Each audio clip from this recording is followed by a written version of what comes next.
दोस्तों, अगर आप हमारे चैनल पे पहली बार आए हैं तो जल्दी से नीचे मौजूद सब्सक्राइब का बटन दबा दो और उसके साइड में बेल आइकन भी दबा दो, क्योंकि हम आपके लिए लेकर आते हैं मोटिवेशनल वीडियोस, ट्रेनिंग वीडियोस और हर वो जरूरी जानकारी जो आपको अपने नेटवर्क मार्केटिंग बिजनेस को बिल्ड करने के लिए चाहिए होती है। और दोस्तों, जल्दी से इस वीडियो के नीचे मौजूद लाइक का बटन भी दबा दो ताकि ये वीडियो आप जैसे और भी बहुत सारे महत्वाकांक्षी और पॉजिटिव सोच वाले लीडर्स तक पहुंच सके। तो चलिए वीडियो शुरू करते हैं।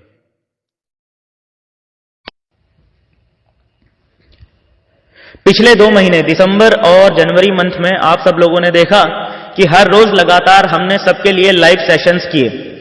54 लाइव सेशंस हुए जिसमें आप सबके नेटवर्क मार्केटिंग से रिलेटेड लगभग 2000 से भी ज्यादा सवालों के हमने जवाब दिए। ये अपने आप में एक रिकॉर्ड है। इस दौरान बहुत से ऐसे सवाल थे जो कि काफी फ्रीक्वेंटली मुझसे पूछे जा रहे थे, यानी बार बार पूछे जा रहे थे।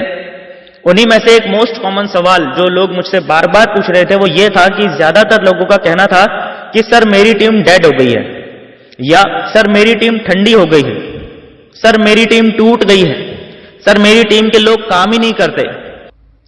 ये सभी सवाल या इसी से मिलते जुलते सवाल मुझसे लाइव सेशन में बार बार पूछे गए, हर रोज पूछे गए। नेटवर्क मार्केटिंग में 95% लोग यही प्रॉब्लम झेल रहे हैं। ज्यादातर लोगों की अधिकतर टीम इनएक्टिव हो जाती है, यानी कि नॉन परफॉर्मिंग हो जाती है।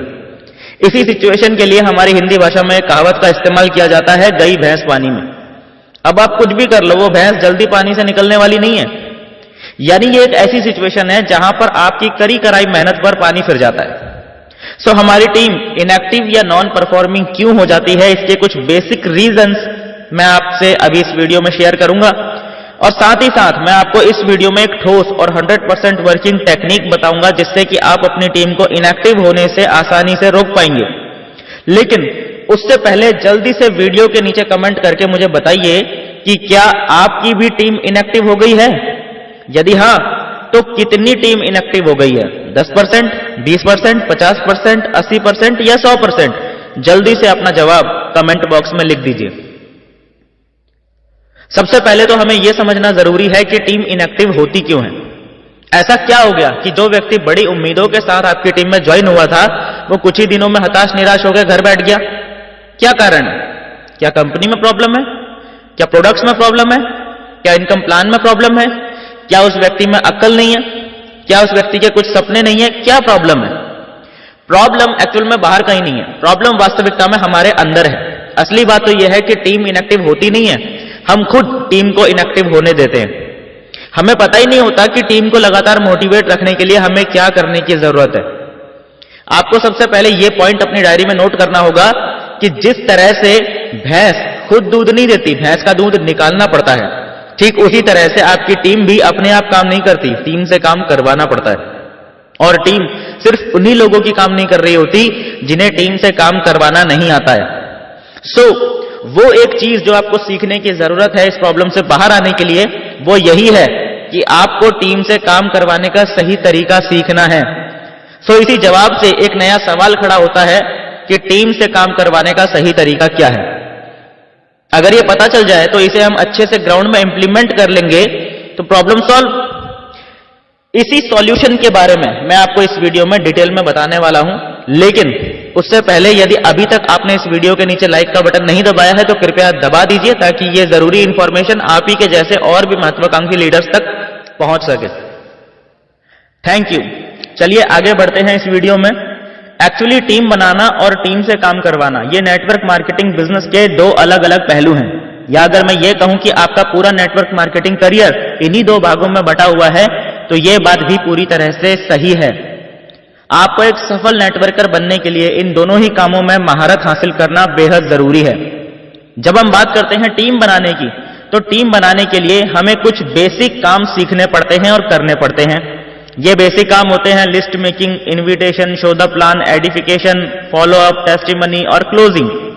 टीम बनाने की प्रोसेस में ये सभी काम महत्वपूर्ण हैं, बट जब टीम बन जाती है उसके बाद हमें कुछ और महत्वपूर्ण काम करने बेहद जरूरी हैं ताकि इतनी मेहनत करके आपने ये जो टीम क्रिएट की है वो इनएक्टिव ना हो जाए।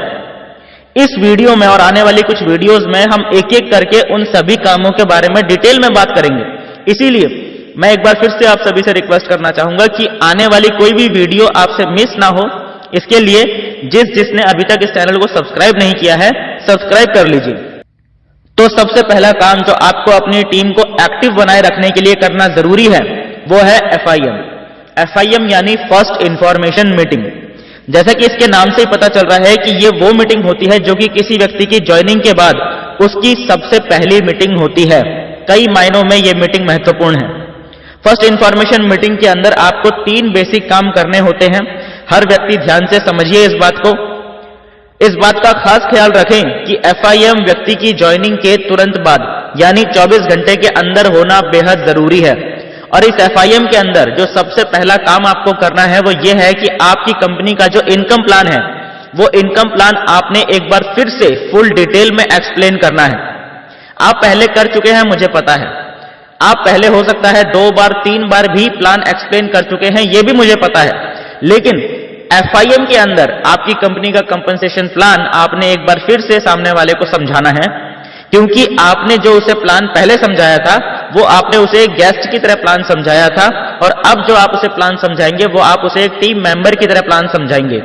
तो दोनों में माइंडसेट चेंज हो गया, और सामने वाले का भी माइंडसेट चेंज हो चुका होता है, क्योंकि उस समय सामने वाले को पता नहीं होता है कि मैं इस बिजनेस को करूंगा या नहीं करूंगा या क्या मुझे बताया जाने वाला है। लेकिन इस समय वो व्यक्ति क्योंकि करने का डिसीजन ले चुका होता है तो मेंटली प्रिपेयर होकर पूरा प्लान सुनता है और बहुत ध्यान से समझता है। इसलिए जरूरी है कि हम FIM के अंदर सबसे पहले एक बार फिर से सामने वाले को पूरा बिजनेस प्लान, पूरा इनकम प्लान रिपीट करें। दूसरे काम में आपको समझाना है डूज एंड डोंट्स। ये FIM का सेकंड स्टेप है, यानी कि आपने सामने वाले को बताना है कि उसे मार्केट में क्या करना है, और इससे भी ज्यादा जरूरी आपने सामने वाले को यह समझाना है कि उसे मार्केट में क्या नहीं करना है। जो नहीं करना है वो बताना बहुत ज्यादा जरूरी है, क्योंकि ज्यादातर बिगिनर्स जोश जोश में मार्केट में गलती कर जाते हैं, और इस गलती की वजह से नेटवर्क मार्केटिंग बिजनेस में उनकी शुरुआत ही खराब हो जाती है। कुछ गलत शब्दों का इस्तेमाल करने की वजह से, गलत तरीके से बिजनेस को प्रमोट करने की वजह से जो संभावित ग्राहक उसके साथ उसकी टीम में शामिल हो भी सकते थे वो भी नेगेटिव होने लगते हैं। जो लोग तुरंत ज्वाइन हो सकते थे वो बिगिनर व्यक्ति की छोटी छोटी गलतियों की वजह से 6 महीने या साल भर के लिए टल जाते हैं। इसलिए आपने अपनी टीम को, खास करके बिगिनर्स को, गलती करने से रोकना है। इसीलिए आपने FIM के अंदर डूज एंड डोंट्स जरूर बताने हैं। और तीसरा मोस्ट इंपॉर्टेंट काम जो आपको FIM में करना है, आपने प्लानिंग बनानी है अगले 2 महीनों की। कंपनी की तरफ से जो टारगेट्स चल रहे हैं वो फ्रेशर्स के लिए लेटेस्ट टारगेट्स आपने बैठ के पूरी तरह से एक्सप्लेन करने हैं। आपने सामने वाले के दिमाग में क्लियर पिक्चर बैठानी है कि टारगेट्स क्या हैं और अगले 1 या 2 महीने में हम कैसे उस टारगेट्स को अचीव करने वाले हैं।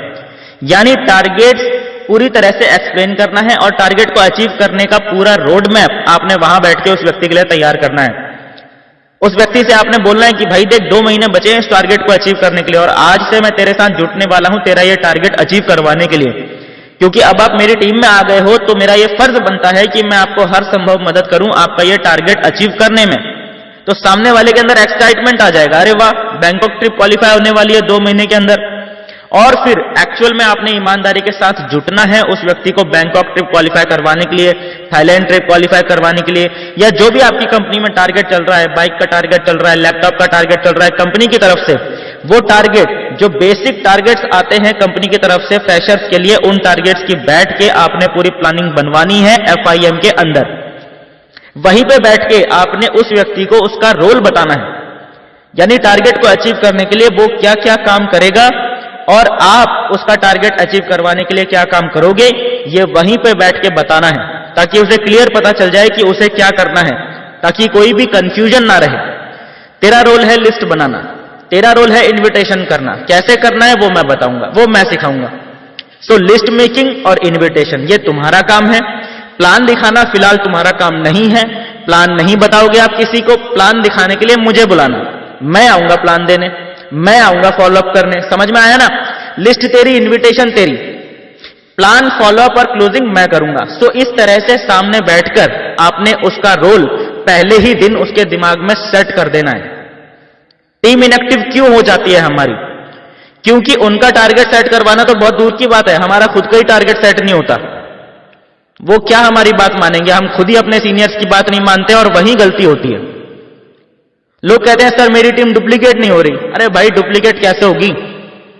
अपने आप थोड़ी कुछ हो जाएगा, अपने आप कुछ नहीं होता, करना पड़ता है जानबूझ के। भैंस दूध देती नहीं है, भैंस का दूध निकालना पड़ता है। टीम काम करती नहीं है, टीम से काम करवाना पड़ता है। और टीम से काम करवाने का फर्स्ट स्टेप है FIM यानी फर्स्ट इंफॉर्मेशन मीटिंग।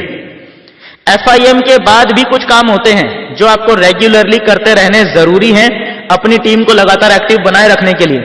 उन सभी स्टेप्स के बारे में हम आपको आने वाली नेक्स्ट वीडियोस में डिटेल में जानकारी देंगे। तब तक साथ में बने रहिए। मिलते हैं नेक्स्ट वीडियो में, तब तक के लिए thank you and wish you all the best.